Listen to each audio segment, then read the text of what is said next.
बात करती है। उन्होंने कहा है देश सबसे पहले है, मेरा राष्ट्र सबसे पहले है। अच्छा। और जो मेरे देश का नहीं, वो मेरा नहीं, वो हमारा नहीं, वो किसी का भी नहीं। आज हर देश अपनी जात जाना जाता है कि ये इस नाम से देश है, इस नाम से देश है। हाँ। हमारा हिंदुस्तान हमारे हिंदुओं का नहीं है। हाँ। तो हम चाहते हैं कि जो हिंदू राष्ट्र की जो घोषणा की है बाबा जी ने, हाँ। और ये बन के रहेगा। पहल की है, पहल तो सभी करते हैं। अच्छा। तो आज ये पहल हुई है तो निश्चित बनेगी। सुंदर शास्त्री के बारे में कहना चाहती हूँ, ऐसे ऐसे बेटे सबके घर में पैदा हो। और योगी मोदी के ऐसा सब, मैं उनकी माँ को 100 बार नमन करती हूँ। ऐसी माँ ने ऐसे बेटे पैदा कर रखे हैं। हमारा जीवन सुधार दिया, हमारा देश सुधार दिया। अच्छा। बहुत बड़ी उनकी माँ को मैं सदा सदा प्रणाम करती हूँ। कुछ लोग जो इसमें टीका टिप्पणी कर रहे हैं, मैं यही कहूंगा कि पुराने जमाने में जब मेरे देश में ऋषि संत महात्मा देश की भलाई के लिए, राष्ट्र की भलाई के लिए, धर्म को बचाने के लिए यज्ञ करते थे, आहुति देती थी, तो उसमें कुछ राक्षस टाइप के लोग उसमें विघन डालने के लिए, हड्डियां डालने के लिए आ ही जाते थे। तो आज भी वही है, 1-2% लोग आएंगे, भोग कर चले जाएंगे।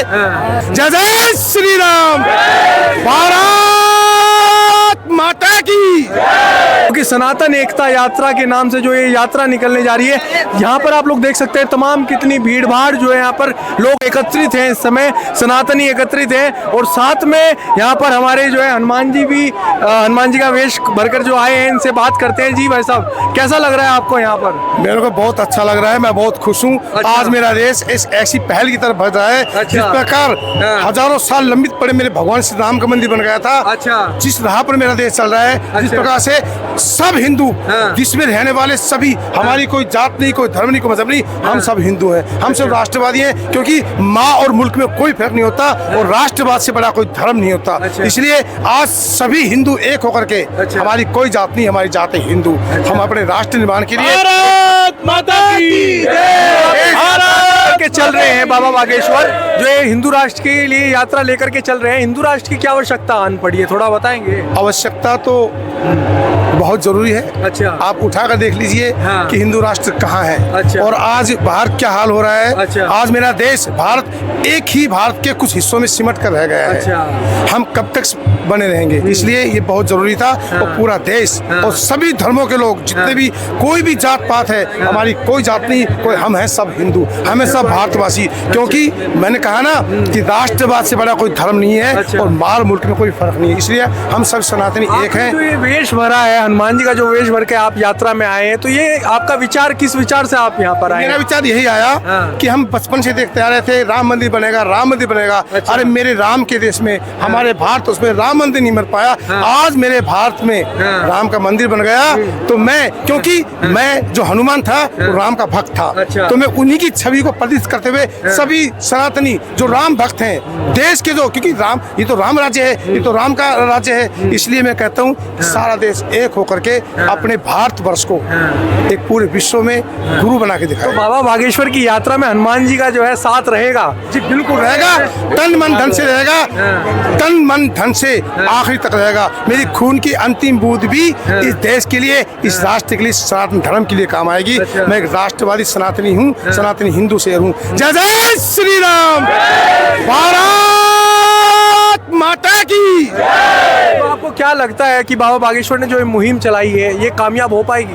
101% कामयाब होगी। अच्छा। और कुछ लोग जो इसमें टीका टिप्पणी कर रहे हैं, मैं यही कहूंगा कि पुराने जमाने में जब मेरे देश में ऋषि संत महात्मा देश की भलाई के लिए, राष्ट्र की भलाई के लिए, धर्म को बचाने के लिए यज्ञ करते थे, आहुति देती थी, तो उसमें कुछ राक्षस टाइप के लोग उसमें विघन डालने के लिए, हड्डियां डालने के लिए आ ही जाते थे। तो आज भी वही है, 1-2% लोग आएंगे, भोग कर चले जाएंगे।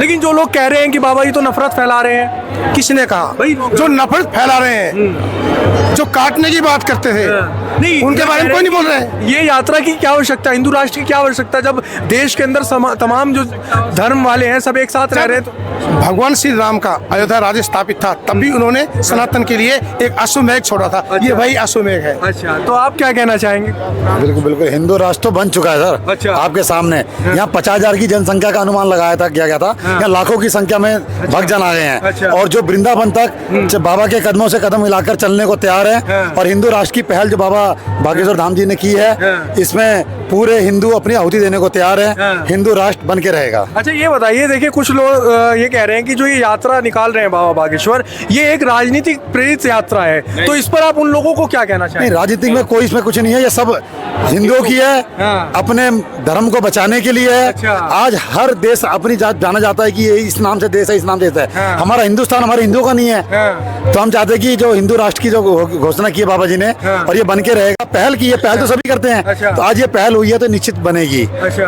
आज जो लोगों का सलाम मैं देख रहा हूँ, तो मुझे नहीं लगता कि रोक पाएगा कोई इसको। अच्छा, लेकिन देखिए इतने समय से जैसे आप बाबा बागेश्वर उठे हैं, उससे पहले काफी समय पहले से बीजेपी हिंदू राष्ट्र तमाम मुद्दों को लेकर के उठती हुई आई है। 11 साल आज सरकार हो चुके, 11 साल मोदी की सरकार हो चुके, क्या अब तक उन्होंने कोई हिंदुओं के लिए हिंदू राष्ट्र की कोई आगे क्यों नहीं पहल कर पाए? नहीं, उन्होंने अपना कर रहे हैं, वो अपना प्रोटोकॉल से कर रहे हैं। जैसे उनकी पूरी जैसे 400 पार उन्होंने लक्ष्य दिया था, वो नहीं हो पाया, तो वो उसी हिसाब से कर रहे हैं। लेकिन जो सनातनी जाग रहे हैं, साधु संतों ने जो बीड़ा अपनाया है, क्योंकि शुरू से साधु संत ही लेके चले हैं। अच्छा। समाज को। अच्छा। तो आज उनके साथ हम भी लोग चल रहे हैं। अच्छा। तो धीरे धीरे ये होगा तो सरकार भी साथ देगी। अच्छा, आने वाले समय में सरकार भी साथ देगी। भैया 11 साल हो गए, बाबा बागेश्वर की इस यात्रा का एक मेन मुद्दा ये भी है कि गौ हत्या पर प्रतिबंध लगना चाहिए। 11 साल में अब तक ये जो बीजेपी की सरकार है, जो हिंदुओं की सरकार बोली जाती है, ये क्यों आज तक गौ हत्या पर प्रतिबंध नहीं लगा पाई? नहीं, लगा रही है। आप देखते हो, आप जब जिस माध्यम से आप आए हो, इस माध्यम से आप देखो कि जगह जगह यूपी से लेके हर जगह गाड़ियां पकड़ी जाती हैं, रोक रहे हैं। शुरू तो कर दी तस्करी रोकनी, तो धीरे धीरे समय तो लगेगा हर चीज में। अब जो आपने कहा रोक रहे हैं, वो गोरक्षकों को रोका जाता है। गोरक्षक जेल में पड़े हैं, मोनू मानेसर जेल में पड़ा है, उनके ऊपर मुकदमे चल जाते हैं। अगर कोई गोरक्षक करने का प्रयास करता है, तो कैसा है सनातन और कैसा हिंदू राष्ट्र बनाने की आप बात कर रहे हैं? नहीं, वो अपने ढंग से जैसे रोकना चाहिए वैसे रोकना चाहिए। जहाँ पे थोड़ी सी अहिंसा हो जाएगी, अगर हम भी यहाँ से यात्रा में शांत जा रहे हैं और मैं भड़क जाऊंगा, तो उसमें तो मैं दोषी हूँ ना। सबको लेके चल रहे, तो गोरक्षक जो है सारे एक तरह के तो नहीं है। अच्छा। तो मोनू जो भाई का आपने नाम लिया, वो भी अच्छे हैं, उन्होंने रोकी, लेकिन कहीं ना कहीं आपस में खटपट होगी, थोड़ा तो उसके कारण उनको जेल जाना पड़ा। लेकिन वो मेरे ख्याल से आ गए हैं बाहर। अच्छा, तो उनको भी ऐसा कुछ नहीं है। गोरक्षक सभी तमाम सरकार भी ये कहती है कि आप रोको, लेकिन नियम से, कायदे से सरकार। आप क्या कहना चाहेंगे? आपको यात्रा में आकर के क्या कैसा लग रहा है, पहले तो ये बताइए। बहुत ही अच्छा लग रहा है। अच्छा। और जो कहते हैं ना कि हिंदू जाग नहीं रहा, तो वो देख सकते हैं कि ये जो सनातनी यहाँ पर हिंदू शेर खड़े हुए हैं, माताएं बहनें बेटियां सब आई हैं। मैं खुद अपनी बेटी को भी लेकर आई हूँ। अच्छा। तो ये बहुत बड़ी बात है, और हिंदू राष्ट्र तो बनकर रहेगा, उसे कोई नहीं रोक हिंदू सकता। राष्ट्र की क्या आवश्यकता है? जब सेकुलर देश है, तमाम सभी जाति धर्म वाले एक साथ रह रहे हैं, तो हिंदू राष्ट्र की क्या आवश्यकता है? क्यों आवश्यकता नहीं है? हमारा देश सनातनियों का रहा है, और हम अपने सनातन को आगे बढ़ा रहे हैं। अच्छा। इसमें क्या दिक्कत है? लोग कहते हैं कि इस देश को आज़ादी तो सभी धर्मों के लोगों ने दिलवाई है। बिल्कुल दिलवाई है, और जिन्होंने दिलवाई है उनका मान सम्मान है। तो उनको क्या दिक्कत है? अगर जो ये कह रहे हैं कि क्यों मानना चाहिए, तो उन्हें क्या दिक्कत है? मेरा सवाल उनसे है कि आपको क्या वो परेशानी कहते है? हैं कि भाई हिंदू राष्ट्र की क्या आवश्यकता है? अगर हिंदू राष्ट्र बना दोगे तो बाकी धर्म के लोग कहाँ जाएंगे? उनके अधिकार छीन लिए जाएंगे। क्योंकि हमारा भारत देश सनातनी रहा है, हिंदू धर्म का रहा है। क्या कह रहे हैं? पाकिस्तान मुस्लिम देश है, तो उसमें हिंदू नहीं है। अच्छा, इस प्रकार पाकिस्तान में हिंदुओं की दुर्गति है, ठीक है, क्या इस भारत में अगर ये भारत हिंदू राष्ट्र बन गया, तो क्या मुसलमान और तमाम धर्मों की अगर दुर्गति होगी, उसकी कौन गारंटी लेगा? हिंदू नहीं ऐसा करता है। ये सनातन धर्म में ऐसा नहीं होता, ये सनातन नहीं है। सनातन सबको बराबर रखते हैं। अच्छा। हाँ, किसी में ऊंच नीच नहीं रखते हैं, सब समान रखते हैं। अच्छा। और ऐसे ही रखते हैं। हाँ। तो पाकिस्तान में जब हिंदू बंटवारा हुआ था हमारा पाकिस्तान का हिंदुस्तान का, हाँ। तो उसमें हिंदू के परसेंट थे। अब वहाँ पे देखो हिंदू के परसेंट रहेगा, 1% 2% रहेगा ये हिंदू। अच्छा। हाँ, तो भारत में जब से मुस्लिम थे, तो मुस्लिम वहाँ से पहले आजाद बंटवारे के बाद रह गए थे। मुस्लिम उनसे बढ़ गए, कम नहीं हुए हैं। हाँ। तो इसलिए हिंदू किसी का वो नहीं करता, हिंदू समान रखता है सबको। अच्छा, आप क्या कहना? इस यात्रा का जो मेन मकसद है वो यही है कि जात पात की करो विदाई, हम सब हैं भाई भाई। अच्छा, और जो लोग जात पात के नाम पर जो है समाज को बांटने का काम कर रहे हैं, उनके बारे में आप क्या कहेंगे? ये उनके लिए कड़ा संदेश है कि जाग जाइए, अब भी आप समझ जाइए। ये जो यात्रा हो रही है, ये उनके लिए सबक है कि अभी भी आप जाग जाइए और सही राह पर आ जाइए। अच्छा, बिल्कुल। आप क्या कहना चाहेंगे? जो राम का नहीं वो किसी काम का नहीं। अच्छा। हिंदुस्तानी हिंदू धर्म, सनातन धर्म किसी पर अत्याचार नहीं करता दूसरे धर्मों पे। अच्छा। वो सबको गले लगा के चलता है। जो दूसरे धर्म के लोग हैं वो सनातन के विरोध में बोलते हैं, पता नहीं क्या क्या कहते हैं। अच्छा। अत्याचार करते हैं महिलाओं पे। अच्छा। हिंदू भाई कोई सनातनी ऐसा नहीं करता। अच्छा। ये राम का देश है, राम की सब राम को मानने वाले हैं। आज गुरु महाराज को मानने वाले देखो भारी संख्या में अपने आप आ रहे हैं सब लोग। अच्छा। और सब अपनी जान लगा देंगे गुरु जी के पीछे। अच्छा। क्योंकि वो एक सच्चे धर्मात्मा है। अच्छा। युगों युगों से ऋषियों की परंपरा चली आई है।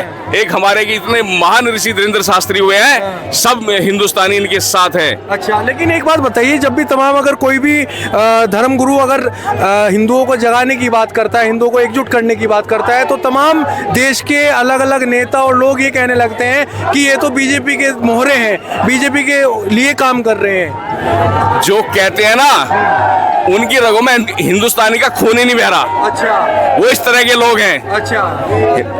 क्या कोई साधु संत इस तरह की बात करता है? वो धर्म को जोड़ता है। अच्छा। संतों को जोड़ता है। राष्ट्रवाद की बात करती है, उन्होंने कहा है देश सबसे पहले है, मेरा राष्ट्र सबसे पहले है। अच्छा। और जो मेरे देश का नहीं, वो मेरा नहीं, वो हमारा नहीं, वो किसी का भी नहीं। लेकिन राष्ट्रवाद की बात करते हुए 11 साल में अब तक राष्ट्रवाद के लिए ना तो गोरक्षा पर प्रतिबंध लगा पाए, न हिंदुओं के लिए कोई कड़े कानून लेकर आए।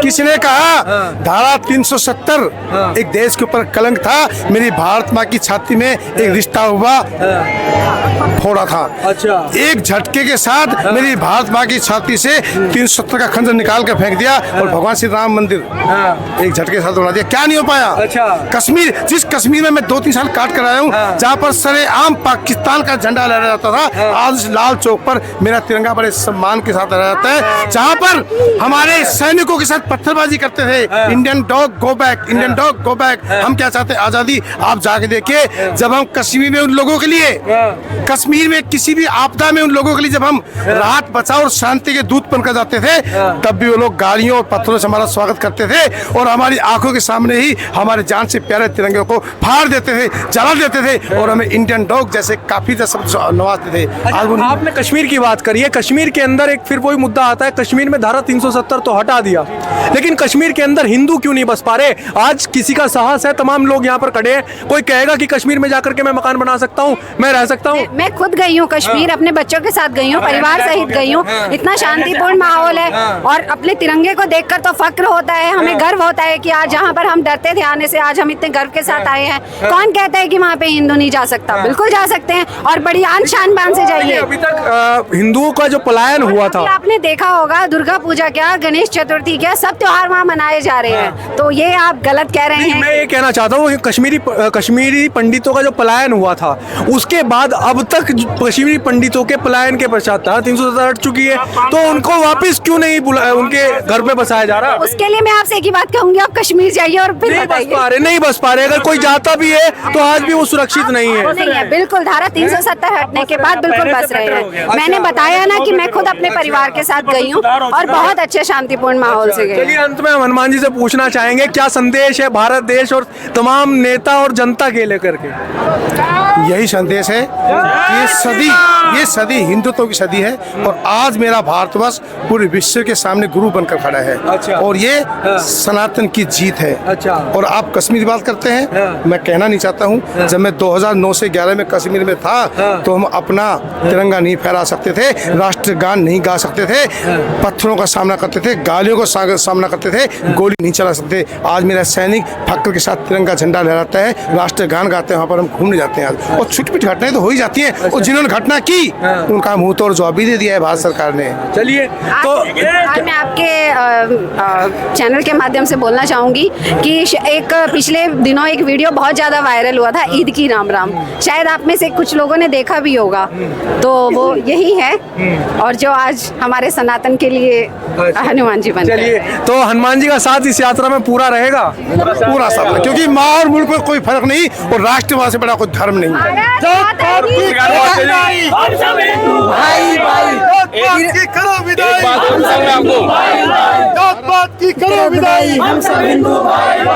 क्या कहना चाहेंगे? वीरेंद्र शास्त्री के बारे में कहना चाहती हूँ, वीरेंद्र शास्त्री के बारे में कहना चाहती हूँ, ऐसे ऐसे बेटे सबके घर में पैदा हो और योगी मोदी के ऐसा सब मैं उनकी माँ को 100 बार नमन करती हूँ। ऐसी माँ ने ऐसे बेटे पैदा कर रखे हैं, हमारा जीवन सुधार दिया, हमारा देश सुधार दिया। अच्छा। बहुत बड़ी उनकी माँ को मैं सदा सदा प्रणाम करती हूँ, अच्छा। नमन करती हूँ अपने शास्त्री बेटे थे भी। अच्छा। ऐसे बेटे सबके घर में पैदा हो जाओ तो माँ ने वृद्धाश्रम में नहीं जाना पड़ेगा। अच्छा। इतना अच्छा बेटा है, मैं कोई हमारी जिंदगी इनका लग जाओ भाई, हमने कुछ नहीं जानता, हमारे बेटे बने रहो बस। धन्यवाद।